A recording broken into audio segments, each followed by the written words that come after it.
OPOS என்பது one pot one shot. சமைக்கும் முறையை எளிமைப்படுத்தவும் எரிபொருள் சிக்கனத்தை மனதில் கொண்டும் உருவாக்கப்பட்ட சமையல் முறைதான் இந்த OPOS. இந்த முறையில் சுவையாக சமைப்பதற்கு உங்களுக்கு ஸ்டாண்டர்ட் OPOS எக்யூப்மெண்ட்ஸ் மற்றும் ஸ்டாண்டர்ட் OPOS ரெசிபிஸ் தேவைப்படும். அது பற்றிய கூடுதல் விவரங்களுக்கு 9965557180 என்ற எண்ணை தொடர்பு கொள்ளவும்.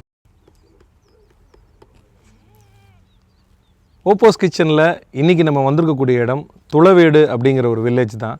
சென்னையிலேருந்து ஒரு 45 கிலோமீட்டர், ஊத்துக்கோட்டை தாலுக்கா தண்டலம் பக்கத்தில் இருக்கக்கூடிய ஒரு அழகான கிராமம். சுற்றி எங்கே பார்த்தாலும் கம்ப்ளீட்டாக ஒரு நேச்சர் சீன் தான், ஒரு இயற்கை சார்ந்த ஒரு இடம். இந்த இயற்கை சார்ந்த இடத்துக்கு மத்தியில் ஒரு பண்ணை, பால் பண்ணை இருக்குது. மரம் டைரி ப்ராடக்ட்ஸ். இங்கே பால் மட்டும் இல்லாமல் கீ, பன்னீர், தயிர் எல்லாமே பண்ணுறாங்க. மரச்சக்கு எண்ணெய் பண்ணுறாங்க. இங்கேருந்தே கீரை ஃப்ரெஷ்ஷாக விளையுது. மரம் பிராண்டு கீரை சென்னை ஃபுல்லாக சப்ளை பண்ணிகிட்ருக்குறாங்க. ஸோ இன்றைக்கி அவங்களோட இடத்துல தான் நம்ம இருக்கிறோம். இந்த மாதிரியான ஒரு கிராமத்து இயற்கை சூழலில் இப்போ நம்ம பிரியாணி செய்ய போகிறோம். பிரியாணின்னு ஒன்று பின்னாடி ஒரு 10 பேர் வருவாங்க, பெரிய பெரிய சட்டி எடுத்துகிட்டு வருவாங்க, மசாலாலாம் அரைச்சி அதை உள்ளே போட்டு பிரியாணி பண்ணுவாங்க. அந்த மாதிரி ஒரு ஆம்பியன்ஸ் எதிர்பார்க்காதீங்க. மொத்த பிரியாணியுமே இந்த ஒரு சின்ன குக்கிங் ரோபாட், குக்பாட்டில் நம்ம பண்ண போகிறோம். இதை மரம் மில்குடைய நிர்வாகிகள் தான் இன்றைக்கி அவங்களே இதை லைவாக எக்ஸ்பீரியன்ஸ் பண்ண போகிறாங்க. அவங்க எப்படி பண்ணுறாங்க, அவங்களோட எக்ஸ்பீரியன்ஸ் என்ன, அவங்களுடைய ஃபீட்பேக் என்னவாக இருக்குது அப்படிங்கிறத தெரிஞ்சுக்கலாம். ஸோ இப்போது மரம் டைரி ப்ராடக்ட்ஸ் பிராண்டுடைய ஒரு முக்கிய நிர்வாகி மிஸ்டர் அன்சார் நம்ம கூட இருக்கிறாரு. அவர் தான் நம்மளுடைய குக்பாட்டை இன்றைக்கி எக்ஸ்பீரியன்ஸ் பண்ண போகிறாங்க. அவங்களோட ஃபீட்பேக் என்னவாக இருக்குது அப்படிங்கிறத பார்க்கலாம். சார் வணக்கம். வணக்கம் சார். சார் நீங்கள் பொதுவாக குக்கிங், உங்களோட குக்கிங் ஸ்டைல், குக்கிங் நாலேஜ் எந்த அளவுக்கு சார்? சமைப்பீங்களா? சமைக்கிறது எனக்கு ஒரு பேஷனாக நம்ம சமைச்சிட்ருக்கோம். நான் யூஎஸில் இருக்கும்போது ஸ்டார்ட் பண்ணது. நம்ம பேச்சுலர் இருக்கும்போது ஆப்வியஸாக சமைக்கிறது தான் ஒரே ஆப்ஷன், நம்மளே சமைச்சு சாப்பிட்றது தான். அதோட கண்டினியூட்டி இப்போவும் வீக்கெண்ட்ஸில் குழந்தைங்களுக்கு பிரேக்ஃபாஸ்ட் பண்ணி கொடுக்குறது, அந்த மாதிரி சின்ன சின்ன சமையல் பண்ணிகிட்டு இருக்கோம். எக்ஸலண்ட். உங்களுக்கு பேசிக் குக்கிங் பற்றின ஒரு குக்கிங் பற்றி இருக்குது, நாலேஜ் இருக்குது. இன்றைக்கி பார்த்தீங்கன்னா OPOS அப்படிங்கிற ஒரு கான்செப்டில் தான் நீங்கள் இந்த குக்பாட்டை எக்ஸ்பீரியன்ஸ் பண்ண போகிறீங்க. ஸோ இதை பற்றி நான் நிறைய சொல்கிறத விட நீங்களே இதில் மட்டன் பிரியாணி செஞ்சு எப்படி இருக்குது, அதோடைய சமைக்கிற முறை எப்படி இருக்குது, டேஸ்ட் எப்படி இருக்குதுன்றதை நீங்கள் எக்ஸ்பீரியன்ஸ் பண்ணிவிடுங்க. மட்டன் பிரியாணின்னு சொல்கிறீங்க. மட்டன் பிரியாணின்னா எங்கள் அம்மா ரொம்ப ஸ்பெஷலாக மட்டன் பிரியாணி பண்ணுவாங்க. அதுக்கு ஒரு பெரிய தவா, பெரிய பாத்திரம், ஒரு பெரிய செட்டப் இருக்கும். ஒரு சின்ன டேபிளில் கொண்டு வந்து மட்டன் பிரியாணின்னு சொல்கிறீங்க. நம்ம ஏதோ ஜோக் எதாவது பண்ணுறோம் போகிறோமா? கண்டிப்பாக அது எல்லாருமே அப்படி தான் கேட்பாங்க. பட் இது நிறைய பேருக்கு பார்க்குறவங்களுக்கு ஒரு மேஜிக்காகவே இருக்கும். நீங்கள் சொன்னீங்க இல்லையா, ஃபஸ்ட்டு ஒரு தவா வச்சு இது பண்ணிக்குவாங்க, அப்புறம் ஒரு 2-3 வெசல்ஸ் வச்சு பண்ணுவாங்கன்னு சொன்னீங்க இல்லையா. OPOS உடைய ஃபுல் ஃபார்மே பார்த்தீங்கன்னா ஒன் பாட் ஒன் ஷாட்.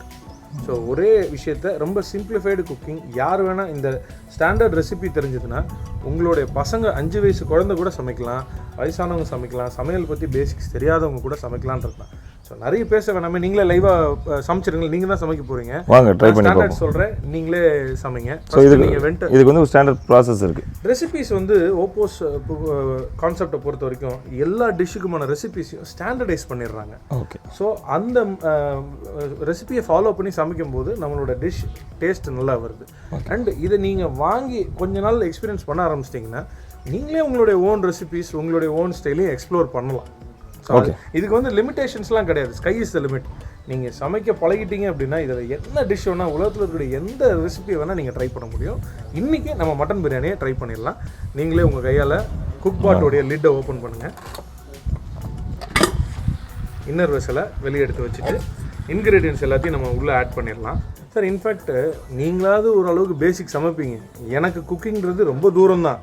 ஆனால் இதில் எல்லோரும் சமைக்கலாம் நான் சொன்னேன் இல்லையா. ஸோ நமக்கு ஸ்டாண்டர்ட் ரெசிபிஸ் எடுத்து வச்சுட்டோம். இதில் இன்னொரு முக்கியமான விஷயம் என்ன அப்படின்னா, மரம் ப்ராடக்ட்ஸை வச்சு தான் இன்றைக்கி நம்ம சமைக்க போகிறோம். மரம் கிரவுண்ட்நட் ஆயில், மரம் கீ, மரம் தயிர், இதை யூஸ் பண்ணி தான் இன்றைக்கி மட்டன் பிரியாணி நம்ம சமைக்க போகிறோம். சார், ஃபஸ்ட்டு நம்ம 300 கிராம் சாப்பிடு மட்டன் வச்சுருக்கிறோம். அதை நீங்கள் உள்ளே எடுத்து இன்னர் வெசலில் போட்டுடலாம் sir. Okay. 1/4 cup caramelised onion. So இது ஏற்கனவே கேரமலைஸ் பண்ணி இது மட்டும் பெரிய ரெக்வெஸ்ட். ஃபுல்லாகவே நீங்கள் போட்டுடலாம்.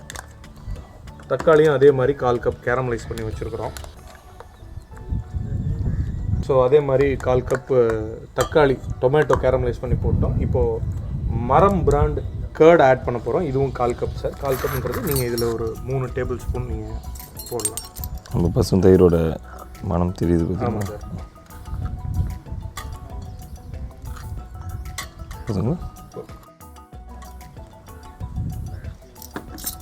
ஸோ அடுத்ததாக 1/4 டேபிள் ஸ்பூன் பிரியாணி மசாலாவும் ஃபுல்லாக போட்டுடலாமா? ஃபுல்லாக போட்டுருங்க சார். நம்ம மெஷர் பண்ணி தான் வச்சுருக்குறோம். ஓகே.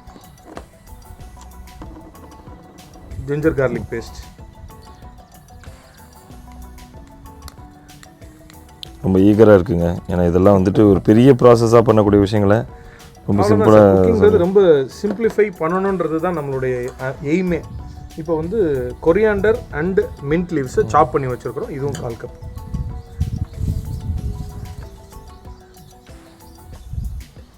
ஒரு முழு பச்சை மிளகாயை வெட்டி வச்சுருக்கிறோம். 1 table spoon salt, 1 table spoon garam masala, teaspoon. So இப்போது 1 டீஸ்பூன் கரம் மசாலாவும் 1 டீஸ்பூன் சால்ட்டும் போட்டுட்டோம். இப்போது 1 டேபிள் ஸ்பூன் மரம் கிரவுண்ட்நட் ஆயிலை சேர்த்துடலாம்.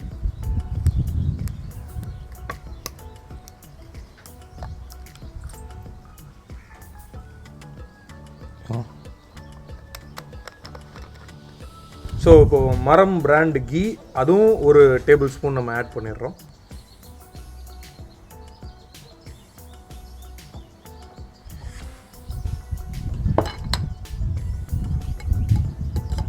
ஸோ எல்லாத்தையுமே ஆட் பண்ணிடுங்க சார். நல்லா மிக்ஸ் பண்ணிவிடுங்க சார். எவ்வளோ மிக்ஸ் பண்ண முடியுமோ நல்லா மிக்ஸ் பண்ணிவிடுங்க.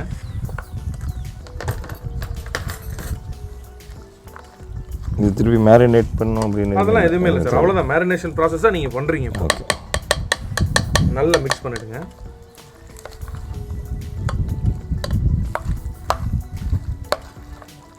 ஊற வச்சு ட்ரைன் பண்ண அரிசி இருக்குது, அதையும் நீங்கள் உள்ளே சேர்த்துருங்க.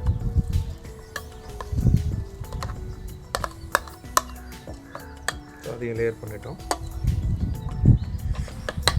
ஸோ ரைஸ் ஆட் பண்ணிட்டோம். அடுத்ததாக 250 ml தண்ணி நம்ம மெஷர் பண்ணி ரெடியாக வச்சுருக்கிறோம். அதையும் நீங்கள் உள்ளே சேர்த்துருங்க. ஸோ அவ்வளோதான் சார், நம்ம பிரியாணிக்கு சேர்க்க வேண்டிய ப்ராசஸ் முடிஞ்சது. இப்போ நீங்கள் இன்னர் வெசலை கீழே நல்லா வைப் பண்ணிவிட்டு தண்ணி அல்லது வேறு ஏதாவது எலிமெண்ட்ஸ் இல்லாத மாதிரி வைப் பண்ணி உள்ளே வச்சுருங்க. க்ளோஸ் பண்ணிடலாம் நம்ம. இப்போ பிரியாணிக்கு தேவையான எல்லா இன்க்ரீடியன்ஸையும் போட்டு நீங்கள் குக்பாட்டில் வச்சுட்டீங்க. ஸோ ஹார்ட்லி ஒரு 2 minutes ஆச்சு நம்ம எல்லாத்தையும் வைக்கிறதுக்கு. இதுதான் நம்மளுடைய குக்பாட் வெண்ட். இது க்ளோஸ் பொசிஷன், இது ஓப்பன் பொசிஷன். பிரியாணியை பொறுத்த வரைக்கும் வெண்ட் வந்து க்ளோஸில் தான் இருக்கும். இப்போ நீங்கள் மெனு ஆப்ஷனை இது பண்ணிடலாம். இப்போ அந்த ப்ளஸ் பட்டனை கிளிக் பண்ணிங்கன்னா ஒவ்வொரு தான் வரும். வெஜ், பி வெஜ், ரைஸ்,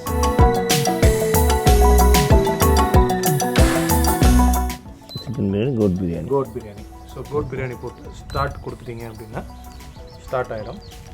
எஸ். ஸோ நீங்கள் வந்து கோட் பிரியாணி அப்படிங்கிற மோடை செட் பண்ணோன்னே 25 minutes டைம் காட்டுது. வேறு எதுவுமே செய்ய வேண்டாம், 25 minutesல அதுவே குக்கிங் முடிஞ்சிடும். அதே மாதிரி பிரியாணிக்கு தம் போடுவாங்க இல்லையா, தம்முமே நீங்கள் அதிலே 25 minutes முடிஞ்சதுக்கப்புறம் ப்ரெஷர் செட்டில் ஆனதுக்கப்புறம் தான் நம்ம ஓப்பன் பண்ண போகிறோம். ப்ரெஷர் செட்டில் ஆகிறதுக்கும் ஒரு 20-25 minutes ஆகும்.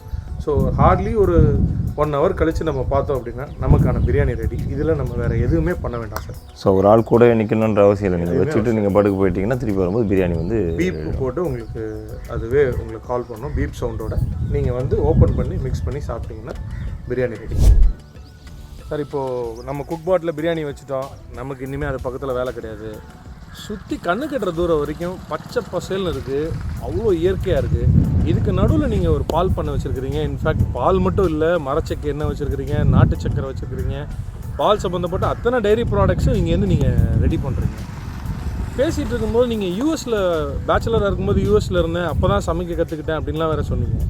யூஎஸ்லேருந்து இந்த மாதிரி ஒரு இடத்துக்கு வந்து எப்படி சார் இது எங்கே கனெக்ட் ஆச்சு, அதை பற்றி கொஞ்சம் சொல்லுங்கள். பேசிக்காக நான் வந்து சாஃப்ட்வேர் இண்டஸ்ட்ரியில் ஒர்க் பண்ணேன். ஓகே.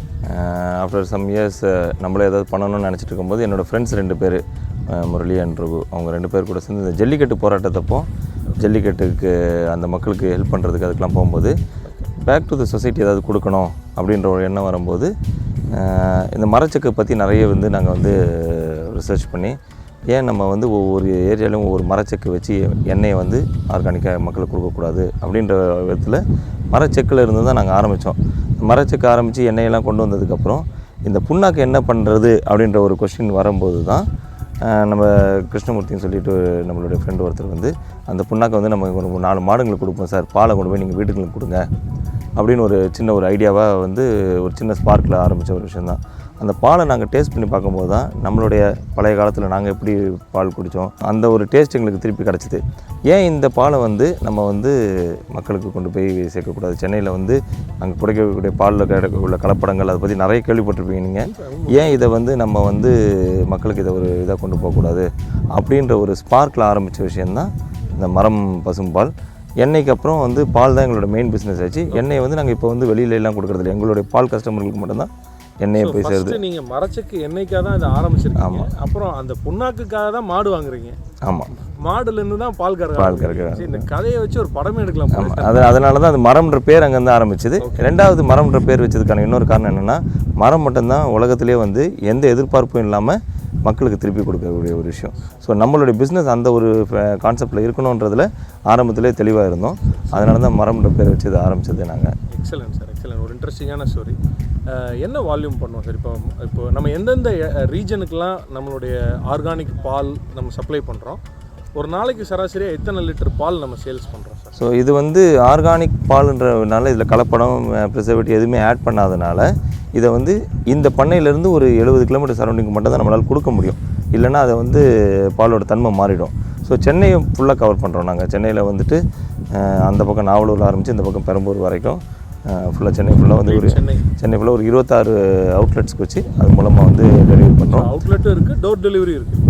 டோர் டெலிவரி தான் எங்களுடைய மெயின் கான்செப்ட். அவுட்லெட்ஸில் வந்து வாங்குறதோட மக்கள் வந்து வீட்டுக்கே காலையில் திறந்தவுடனே பாலோட சம்மந்தப்பட்ட பால் பொருட்கள், அதோட தயிர், வெண்ணெய், நெய், பன்னீர் எல்லாமே உங்களுக்கு அது இல்லாமல் இங்கே கிடைக்கக்கூடிய காய்கறிகள் எல்லாத்தையுமே நாங்கள் வந்து வீட்டுக்கு வந்து டோர் டெலிவரி பண்ணிடுறோம். ஸோ இங்கேயும் காய்கறிகள் இருக்கிறது நீங்கள் டோர் டெலிவரி டோர் டெலிவரி பண்ணிடுறோம். ஓ, எக்ஸலண்ட். ஸோ அதான் பார்த்தீங்கன்னா இந்த இடத்துல எங்களுக்கு நாங்கள் பொதுவாக எல்லா வீடியோலையும் சொல்கிறது என்னென்னா, உங்களுக்கு சமைக்கிற விஷயத்தை சிம்பிளிஃபை பண்ணுறோம், அதுதான் ஓப்போஸோட கான்செப்ட் அப்படின்னு நாங்கள் நிறைய பேர்கிட்ட போய் சொல்ல ஆரம்பிக்கும்போது நிறைய பேரால் இதை நம்ப முடியல, இதை ஏற்றுக்க முடியல. நாங்கள் என்ன பண்ணோன்னா அவங்களோட பிளேஸ்லேயே போய் இதை லைவாக எக்ஸ்பீரியன்ஸ் பண்ண ஆரம்பித்தோம். இன்றைக்கி கூட கேமராமேன் என்ன சொல்லிட்டு இருந்தார், சார் இங்கே எப்படி சார் ஷூட் பண்ண போகிறோம், காற்று ரொம்ப அடிக்குது, மைக்கில் நாய்ஸு கேட்கும் அப்படிலாம் சொல்லிட்டு இருந்தார். பட் அந்த மாதிரி டெக்னிக்கல் சேலஞ்சஸ் எல்லாம் தாண்டி ரொம்ப ப்ளசண்ட்டான, இப்போ பார்த்தீங்கன்னா நம்ம உச்சி வெயில், ஒரு லஞ்ச் டைத்தில் நம்ம நின்றுட்டுருக்குறோம். இவ்வளோ வெயிலில் ஒன்றும் பெருசாக உங்களுக்கு தெரியல, நல்லா காற்றடிக்குது, பீஸ்ஃபுல்லான ஒரு ஆம்பியன்ஸு. ஸோ இந்த இடத்துலேருந்து உருவாகக்கூடிய ஒரு ப்ராடக்ட்டை நீங்கள் சென்னைக்குள்ளே கொண்டு போய் சேர்க்குறீங்க அப்படிங்கிறது ரொம்ப சந்தோஷமான விஷயம், ஒரு நல்ல விஷயம். நம்ம இயற்கையோடு ஒன்றி வாழ்ந்தாவே நமக்கு வந்து நோய்கள் வராது சார். கண்டிப்பாக அந்த இயற்கையோடு ஒன்றி வாழ்கிறது நாங்கள் இல்லாமல் அதை கொண்டு போய் மக்களுக்கு சேர்க்கறதுக்கான ஒரு கான்செப்டை தான் இதை பண்ணிகிட்டு இருக்கோம். அதான் சொன்னீங்க இல்லையா, மரம் மட்டும்தான் எதையுமே எதிர்பார்க்காம தருது அப்படின்னு. ஸோ அந்த பிராண்ட் கனெக்ட் ரொம்ப அழகாக சொன்னீங்க. சூப்பர். இன்னும் நிறைய விஷயம் நம்ம உள்ளே போய் பார்க்கலாம் சார். சார் இதுதான் நம்மளுடைய மரம் ஃபார்மு. சூப்பர். இங்கே தான் பாலை வந்து நாங்கள் வந்து பதப்படுத்தி பாட்டிலிங் பண்ணுற இடம் இதுதான். இப்போ நீங்கள் பார்த்துட்டு இருக்கிறது தான் நம்ம மரம் பாலோட storage and filling area. So அது எல்லாமே ஸ்டோரேஜ் பண்ணுற இடங்கள். இங்கே வந்து பால் கறந்து கொண்டு வந்தோடனே அங்கே இப்போ கூல் பண்ணி 2 டிகிரி செல்சியஸ் ஆகிற வரைக்கும் நாங்கள் கூல் பண்ணிடுவோம். பாலை வந்து நாங்கள் ப்ரிசர்வ் பண்ணக்கூடிய ஒரே டெக்னாலஜி 2 டிகிரி செல்சியஸ் மட்டும் தான். அதை தவிர அதில் ப்ரிசர்வேட்டிவ் கெமிக்கல்ஸ் எதுவுமே ஆட் பண்ணுறது கிடையாது. ஸோ இதில் அந்த 2 டிகிரி செல்சியஸ் மெயின்டைன் பண்ணுறதுக்கு ஆட்டோமேட்டட் சிஸ்டம் வச்சுருக்கோம். இந்த பால் கஸ்டமருக்கு போய் சேர்ற வரைக்கும் அந்த டெம்பரேச்சர் நாங்கள் மெயின்டைன் பண்ணுறோம். டெம்பரேச்சர் மெயின்டைன் பண்ணுறோம். ஸோ அதுலேருந்து ஆட்டோமேட்டிக்காக வந்து பால் வந்து இங்கே இந்த ஃபில்லிங் செக்ஷனுக்கு வந்துடும். இங்கே வந்து மேனுவலாக தான் ஃபில்லிங் பண்ணுறோம். அது மூலமாக நாங்கள் வந்து இங்கே கொஞ்சம் இருக்கக்கூடிய விமன்ஸுக்கு வந்துட்டு எம்ப்ளாய்மெண்ட் கொடுத்துருக்கோம். Super super. ஸோ இங்கே வேலை பார்க்குறவங்கலாம் எந்த பகுதியை சேர்ந்தாங்க, இங்கேருந்து வர்றாங்க? இந்த ஏரியாவிலேருந்து ஒரு சுற்றி ஒரு 5-6 கிராமங்களில் இருந்தால் வராங்க. எக்ஸலண்ட். 95% ஆஃப் எம்ப்ளாயிஸ் வந்து உமன் எம்ப்ளாயீஸ் தான். ஸோ அவங்களுக்கு ஒரு வாழ்வாதாரமாக எம்பவர்மெண்ட்ற ஒரு விஷயம் தான் இதில் இது பண்ணிக்கிறோம். சூப்பர். ஸோ இந்த பக்கம் வந்து பால்லாம் வரும்போது அவங்க பிடிச்சிடுறாங்க. சார் இங்கே என்ன சார் இது ஏதோ பண்ணிகிட்டு இருக்கிறாங்க? இது வந்து மரமோடைய பன்னீர்.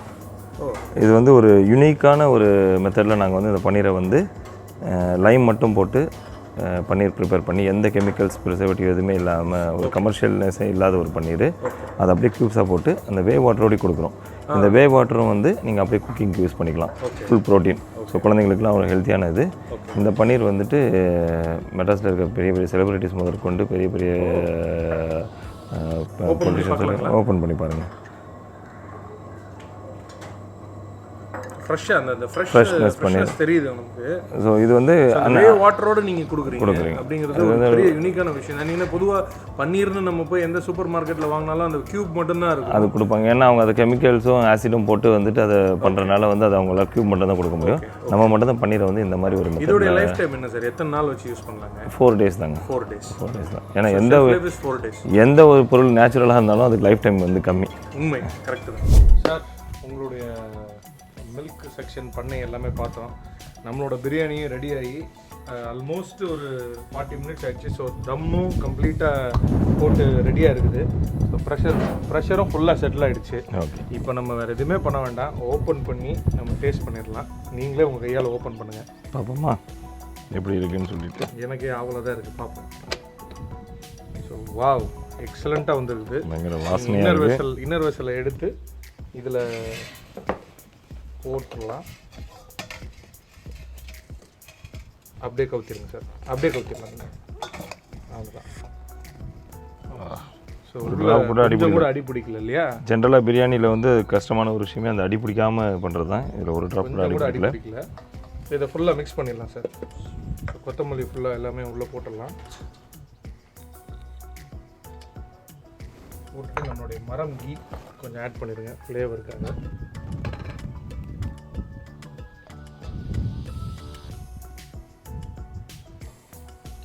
சூப்பர்.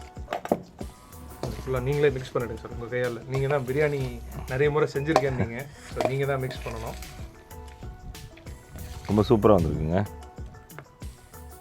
இந்த ரைஸ் எல்லாம் கரெக்டாக வந்து டேஸ்ட் பண்ணி பாருங்கள் சார். மீட் எப்படி குக்காக இருக்குது, ரைஸ் எப்படி குக்காக இருக்குதுன்றதை டேஸ்ட் பண்ணி பாருங்கள்.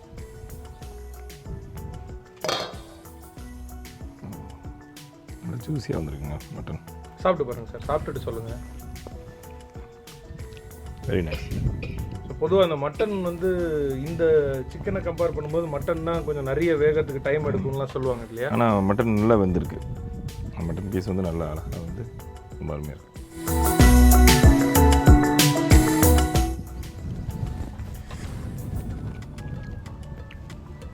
நிறைய பிரியாணி நான் சாப்பிட்ருக்கேன். எங்கள் ஃபேமிலியில் நிறைய பிரியாணி பண்ணியிருக்காங்க. இது இப்படி இதில் ஒரு சின்ன இதில் பண்ண போகிறாங்க, எப்படி இது வந்து வரும்னு நினச்சிட்டு இருந்தேன். This is almost equal to a wedding biryani. அந்த டேஸ்ட்டில் இருக்குது. டேஸ்ட்டில் எந்த காம்ப்ரமைஸும் இல்லை. ரொம்ப சூப்பராக இருக்குது. Cooking experience was hazel free. நம்ம வந்து ரொம்ப நேரம் பிரியாணி கூடவே இருந்து வேர்த்து எந்த எக்ஸ்பீரியன்ஸும் இல்லாமல் அழகாக போட்டோமா 20-40 minutes கழித்து திருப்பி வந்தோமா பிரியாணி குக் ஆகிருக்கான்றது. ரொம்ப சிம்பிளாக பிரியாணி பண்ணணுன்னா த பெஸ்ட் ஆப்ஷன் இது.